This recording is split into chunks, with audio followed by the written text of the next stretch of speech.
শুনছ শিখা, খুশি খবর আছে। এবারে সবজি ক্ষেতের ফলন বেশ ভালো হয়েছে গো।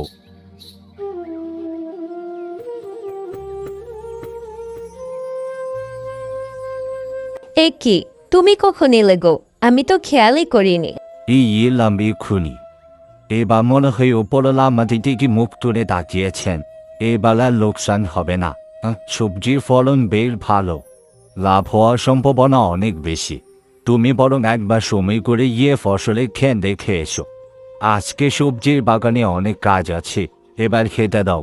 দুপুরের আগে আর আসতে পারবো না। ঠিক আছে, তুমি ঘরে যাও, আমি হাতের কাজগুলো শেষ করে খাবার দিচ্ছি।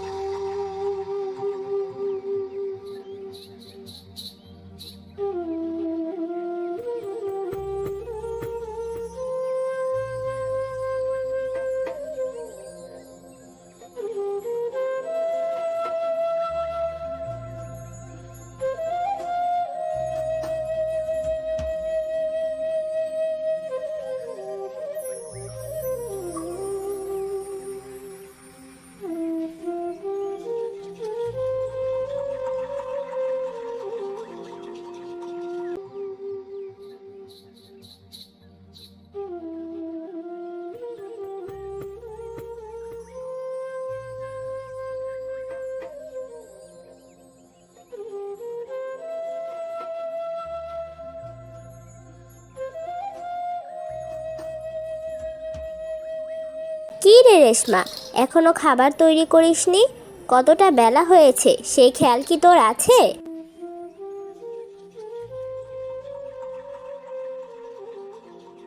এই তো দিদিমণি, আপনাদের খাবার তৈরি। আসলে মেয়েটা খুব অসুস্থ, তো তাকে খাইয়ে রান্না করে আস্তে আস্তে একটু দেরি হয়ে গেল দিদিমণি। আর এই ভুল হবে না, আমাকে ক্ষমা করে দিন দিদিমণি। হ্যাঁ, ওই এক মেয়ের বাহানা দিয়েই তো কাজ ফাঁকি দিস। মেয়েটার জন্যই তোকে কাজে রেখেছি দয়া করে, না হলে কবেই কাজ থেকে বের করে দিতাম। টাকা দিয়ে যে কাউকে রাখা যায়। দে খাবার দে, আর যা তাড়াতাড়ি দুপুরে রান্নার ব্যবস্থা কর। ঠিক আছে দিদিমণি, যাচ্ছি।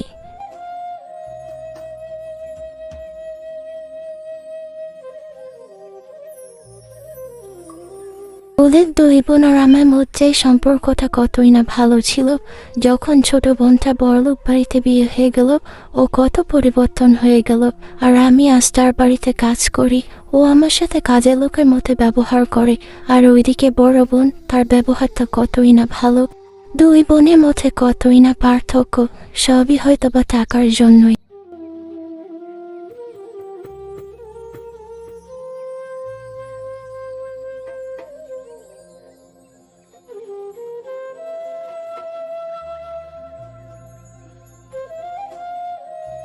রেখা, তুমি এই বেচারা রেশমা মেয়েটার সাথে এত খারাপ ব্যবহার কেন করো বলো তো? ও তো আমাদের অনুগত, ও আমাদের বাড়িতে কাজ করে। হ্যাঁ, তাই তো করি। টাকা দিই আর কাজ করে, এমনিতে তো আর কাজ করে দেয় না। টাকা দিলে যে কাউকে কাজে নেওয়া যায়। রেখা, টাকালে তো অহংকার করো না। টাকা দিয়ে তুমি কাজের লোক পাবে, কিন্তু বিশ্বস্ততা পাবে না।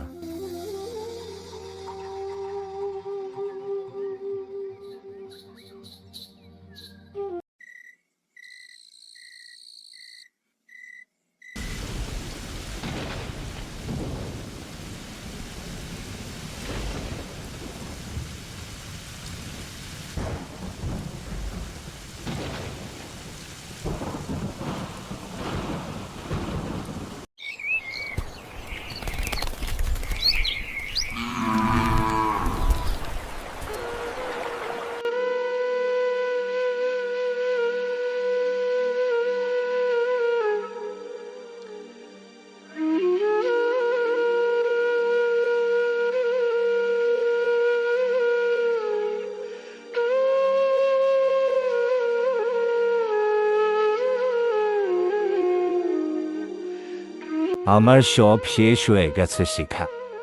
লাভের আশায় নিজের সর্বোচ্চ পুঁজি দিয়ে সবজির বাগান করেছিলাম। বৃষ্টির কারণে এক রাতেই সব কিছু শেষ হয়ে গিয়েছে। এখন আমার বাকিটা দিন কিভাবে কাটবে? টাকা পয়সা ছাড়া কিভাবে চলবো? অভাবে সংসারে এত বড় সর্বনাশ আমার কেন হলো শিখা? তুমি এত ভেঙে পড়ো না, কিছু না কিছু একটা ব্যবস্থা হবেই। তুমি কি ভুলে গিয়েছো রেখার কথা? তার কাছে তো অনেক টাকা আছে। আমি না হয় যাব, রেখার কাছে গিয়ে কিছু টাকা চাইবো। আমাদের এই বিপদের দিনে সে নিশ্চয় সাহায্য করবে। না না না, এই কি বলছো তুমি? অভাব বলে আজকে তুমি তোমার ছোট বোনের কাছে গিয়ে টাকা চাইবে? হ্যাঁ, তাতে সমস্যা কোথায়? আমাদের এই অভাব তো সব সময় থাকবে না। যখন আবার আমাদের সচ্ছল অবস্থা ফিরে আসবে, তুমি না হয় এই টাকা ফেরত দিয়ে দেবে। আমি না হয় আজকেই যাব রেখার কাছে, তুমি কোনো চিন্তা করো না।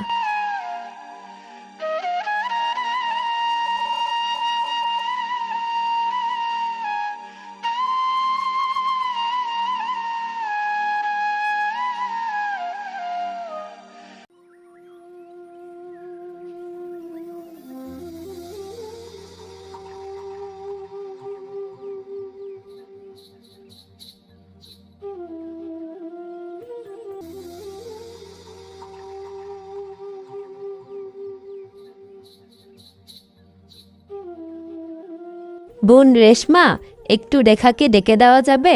আরে শিখা দিদি, কতদিন পর তোমাকে দেখলাম। তুমি একটু দাঁড়াও, আমি রেখা দিদিমণিকে দেখে দিচ্ছি।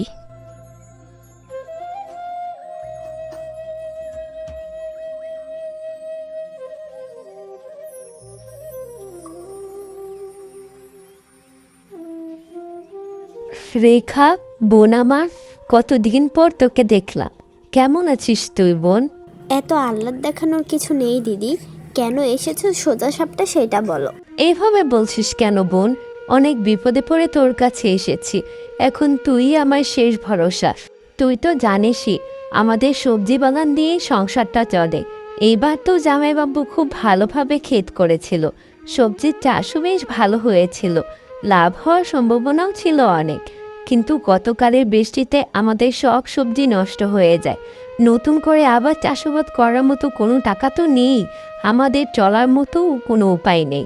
এখন তোকে কিছু টাকা দিয়ে আমাকে সাহায্য করতে হবে বোন। টাকা কি গাছে ধরে দিদি যে বললেই পাওয়া যায়? আমাদের টাকাও তোমাদের মতোই সীমিত। এখন আমি কোনো টাকা দিতে পারবো না দিদি। না করিস না বোন, আমি একেবারে তোর কাছ থেকে টাকা নিতে আসিনি রে। আমাদের অবস্থাটা একটু ভালো হলেই তোকে সব টাকা ফেরত দিয়ে যাব। এমনিতে তো কোনো টাকা দিতে পারবো না দিদি, তবে একটা কাজ করতে পারো। এমনিতেই আমার বাসার কাজের লোকটাকে মানে রেশমাকে কাজ থেকে বের করে দেব। তুমি চাইলেই আমার বাসায় কাজ করতে পারো।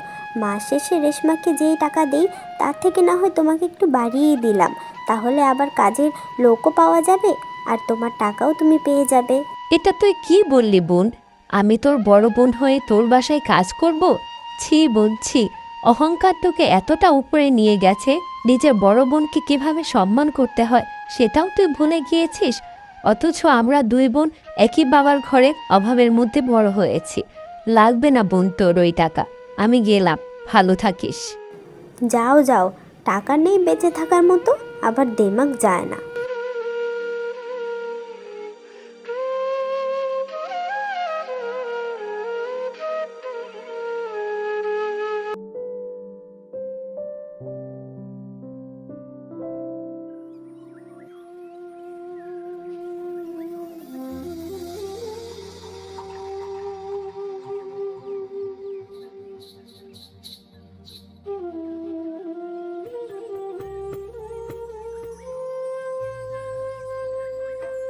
আহা, যেওটি বাড়িতে আছো, আমার খুব ক্ষুধা লেগেছে। আমি খুব অসহায়, আমাকে কেউ দুটো খেতে দেবে?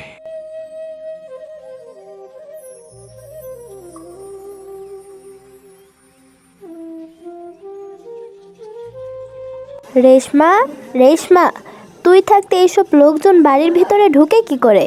এক্ষুনি বের করে দে, কোনো খাবার নেই। যত সব ভণ্ড সাধুপীর সব বাড়িতে ঢুকে শুধু খাবার চায়। তোদের কাছে তো ভালোভাবেই চেয়েছিলাম, টাকার অহংকারে আমাকে খাবার দিলি না তো, আমাকে তাড়িয়ে দিলি তো। এবার দেখিস আমার অভিশাপে তোদের সব কিছু ধ্বংস হয়ে যাবে। এই টাকা সম্পদ কিছুই থাকবে না তোদের।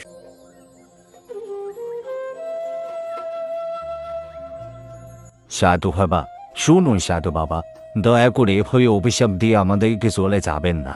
সাধু বাবা, আপনি আমাদেরকে ক্ষমা করে দিন, এভাবে আমাদের উপর অভিশাপ দেবেন না। রেখা, রেখা, এদিকে শুনে যাও এসে। এটা তুমি কি করলে? তুমি সাধু বাবাকে কেন খেতে দিলে না?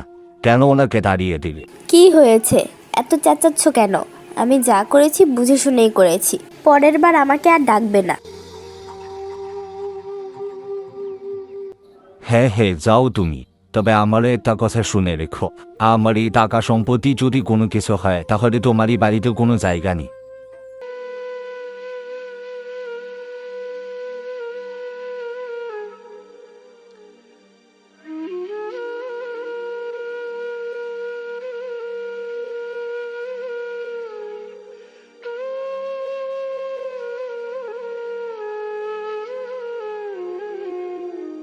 মা রে, আমাকে 2টা ভাত দিতে পারবি রে মা?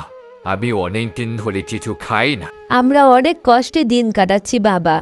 ঘরে দুমুঠো চাল নেই যে সেদ্ধ করে ছেলেটাকে ভাত দেব বা আমরা খাবো।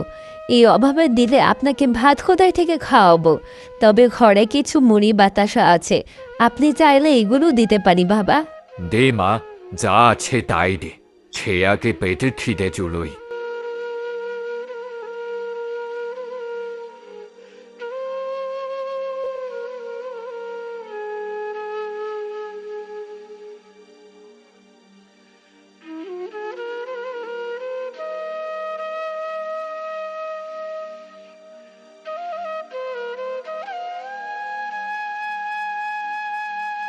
তোমার অনেক ভালো হবে মা, তুমি আমাকে খাইয়েছো।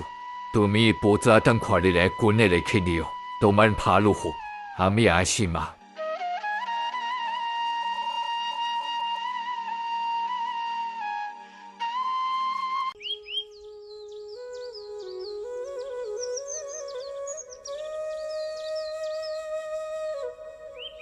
দুঃখিত, আপনি কে? আপনাকে তো চিনতে পারছি না। আমাকে তো আপনার চেনারও কথা না। আমি একজন উকিল। আপনার এই বাড়িটা আর আপনার নামই নেই। আজকে এই বাড়ি আপনাদেরকে ছেড়ে দিতে হবে। মানে এসব কি বলছেন? আমাদের বাড়ি, এটা নিজেদের পরিশ্রমে টাকা দিয়ে করা। আমাদের বাড়ি আমরা কেন ছাড়ব? শহরে আপনার যে ফ্যাক্টরি আছে সেই ফ্যাক্টরির ম্যানেজার সব টাকা লুট করে পালিয়েছে। শ্রমিকরা বেতন না পেয়ে লোকালে সব টাকা লুট করেছে। আর ওই লোকালে আমাদের ভিকটিমে কোম্পানি থেকে অনেক টাকা লোন ছিল। তাই এখন আপনার এই বাড়ি নিলামে উঠবে। আজকের মধ্যেই বাড়ি খালি করতে হবে।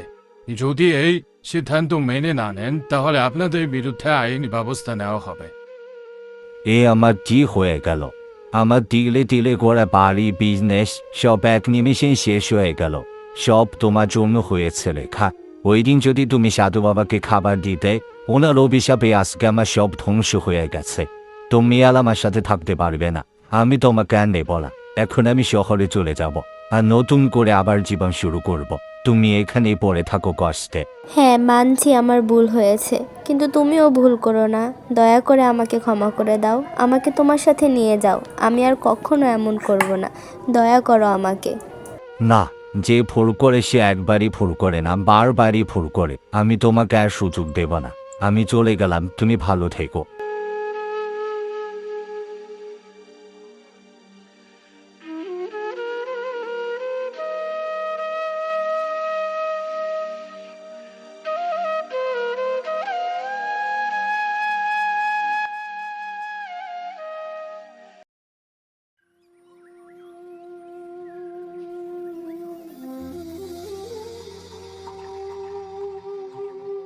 এ কি, এই অসাধ্য সাধন কিভাবে হলো?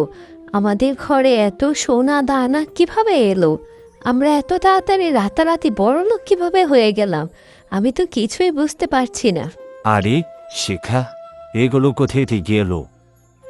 এই যেমন কাণ্ড, আমার মতো গরিবের ঘরে এত সোনা দানা কোথায় থেকে এলো? হো হো, তুমি কালকে সাধু বাবাকে খাইয়েছিলে না?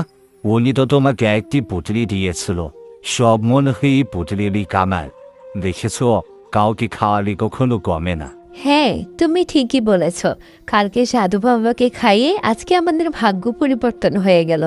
আমরা এখন থেকে সুখে শান্তিতে থাকতে পারবো, আর আমাদের কষ্টে থাকতে হবে না, না খেয়ে থাকতে হবে না।